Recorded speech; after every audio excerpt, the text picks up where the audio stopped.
How's it going, everyone? So today we'll be going over the anatomy of the female hips from behind. And I already covered the hips from the front in a previous video, so go check that out if you want. We also have a Discord server linked in the description if you're interested, but yeah, let's get started. The bones we'll be looking at in this video are the pelvis and the femurs. Then for the muscles, we've got the Gluteus Maximus, the Gluteus Medius, the Gracilis, which is this thin muscle here, then the Adductor Magnus, and lastly the hamstrings. Let's take a look at the pelvis first. So in the previous video, I said the pelvis is the hardest thing to draw in the human body because of its weird shape, and that doesn't change even from behind. So to make it possible to draw, we have to simplify it in some way, and the easiest way to do this would be to first look at the pelvis from the front. There are three landmarks that are going to help us simplify the pelvis. So first we have the two anterior superior iliac spines, which are those two bumps, and then lastly we have the pubic symphysis, which is this cartilage in between both halves of the pelvis. We can draw a triangle between these 3 points, and if we make that three-dimensional, we've got a very simplistic pelvis. Now for the focus of the video, which is the back, there are 3 areas we need to pay attention to. We have the posterior superior iliac spines, which are these 2 bumps, and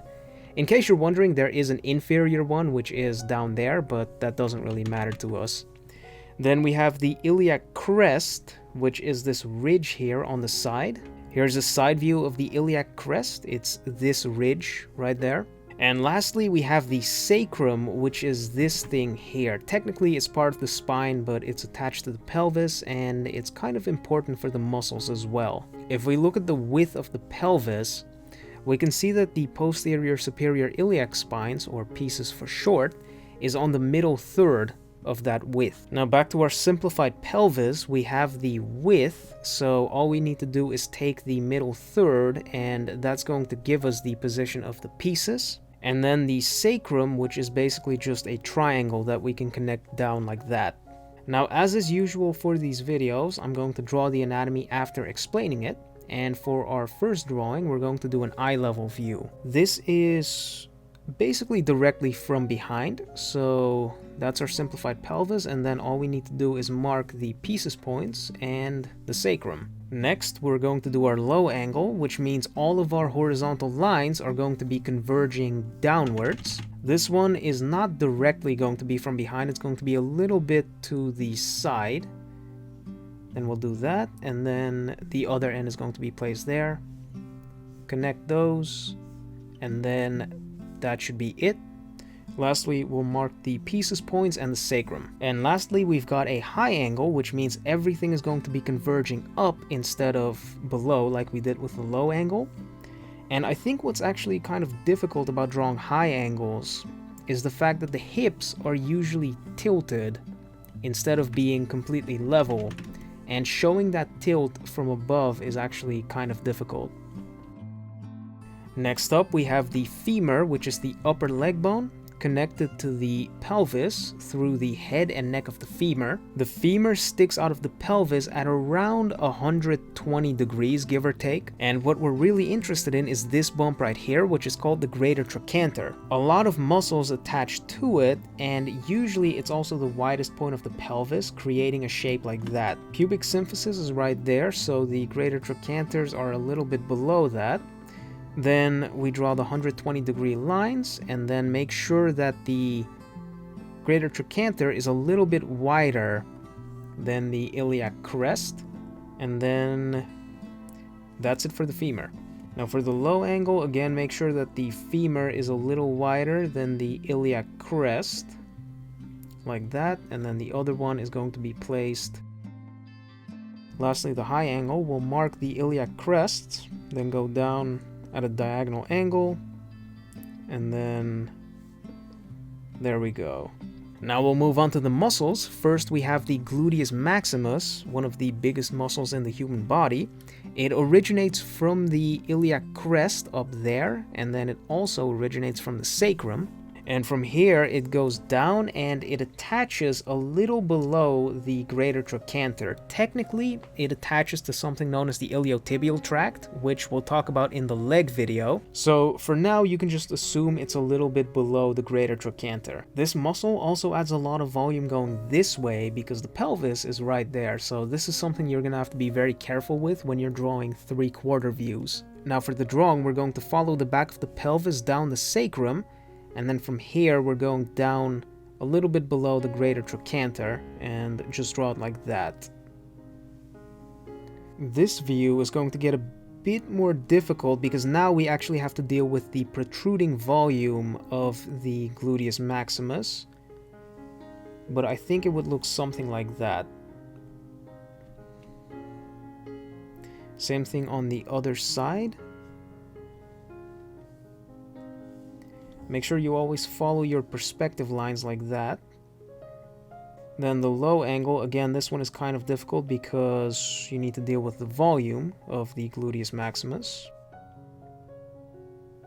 That was the gluteus maximus, and now we have the gluteus medius. This one originates underneath the iliac crest and it attaches to the greater trochanter. This one is pretty easy to draw because it's basically just connect the dots.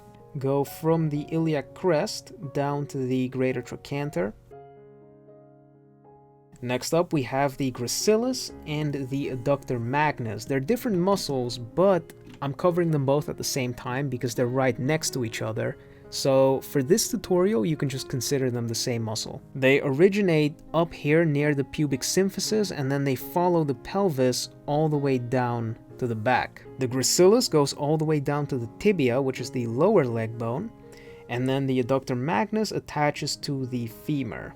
They originate slightly below the pubic symphysis, which would be right there, and then from here they go down like that. I'm having the legs crossed in this pose, by the way. You'll see it once the actual drawing is finished, but that's why they cross there. On this angle, we'll be able to see it on her left leg, but then I think on her right leg it's going to be hidden behind the hamstrings. Then on this angle, same thing. We can see it on the right leg, but the left one is going to be hidden by the hamstrings. Speaking of hamstrings, it's a collection of 4 different muscles, which is too much information to cover in this video, so for all intents and purposes you can just consider it to be one muscle. It originates from the bottom of the pelvis, and then from here it goes all the way down and it connects to the lower leg bones. It's mostly responsible for the back contour of the leg.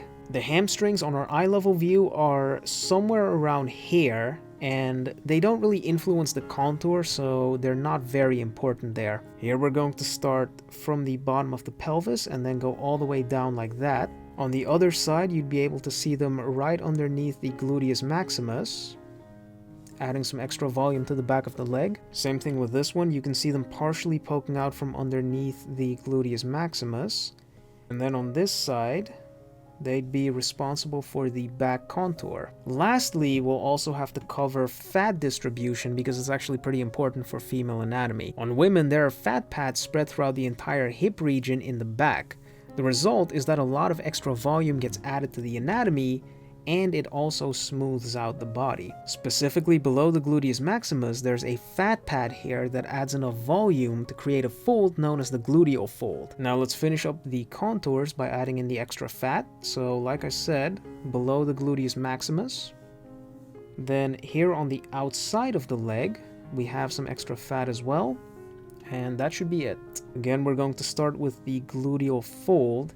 Because we're looking at this from below, the fold is going to be angled that way instead of this way.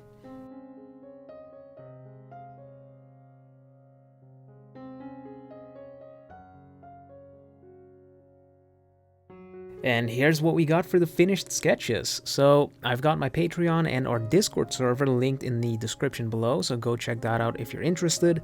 And if you like the video, be sure to leave a like, comment, and subscribe. And I guess I'll see you all next time for the stomach anatomy video.